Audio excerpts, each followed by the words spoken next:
Likely signs of life have been detected as a Canadian aircraft Wednesday heard banging sounds every 30 minutes from the area where the OceanGate expedition's Titan submersible has gone missing. The development, first reported by the American publication Rolling Stone, has now been confirmed by the U.S. Coast Guard's Canadian P-3 aircraft detected underwater noises in the search area. As a result, ROV, remotely operated vehicle, operations were relocated in an attempt to explore the origin of the noises, the military branch said on its official Twitter page. Those ROV searches have yielded negative results but continue, it said, adding the data has been shared with the U.S. Navy experts for further analysis which will be considered in future search plans.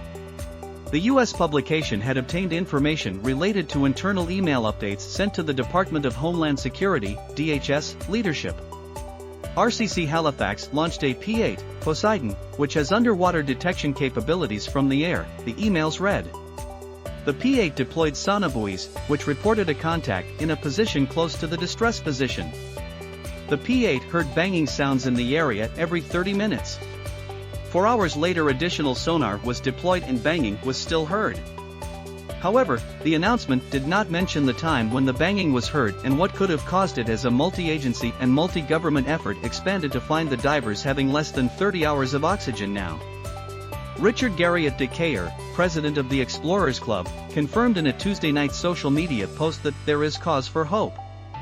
In a statement, he said, "We have much greater confidence that there is cause for hope. Based on data from the field, we understand that likely signs of life have been detected at the site."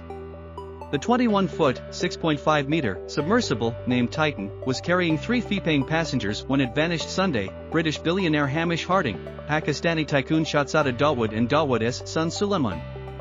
OceanGate Expeditions, which runs the Titan's trips, charges $250,000 for a seat.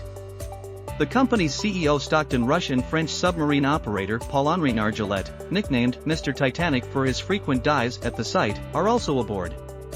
U.S. Coast Guard Captain Jamie Frederick told reporters Tuesday that his organization was coordinating the search. But, he said, it was incredibly difficult, and far beyond what the Coast Guard would normally tackle. While the U.S. Coast Guard has assumed the role of search and rescue mission coordinator, we do not have all of the necessary expertise and equipment required in a search of this nature, he said. This is a complex search effort, which requires multiple agencies with subject matter expertise and specialized equipment.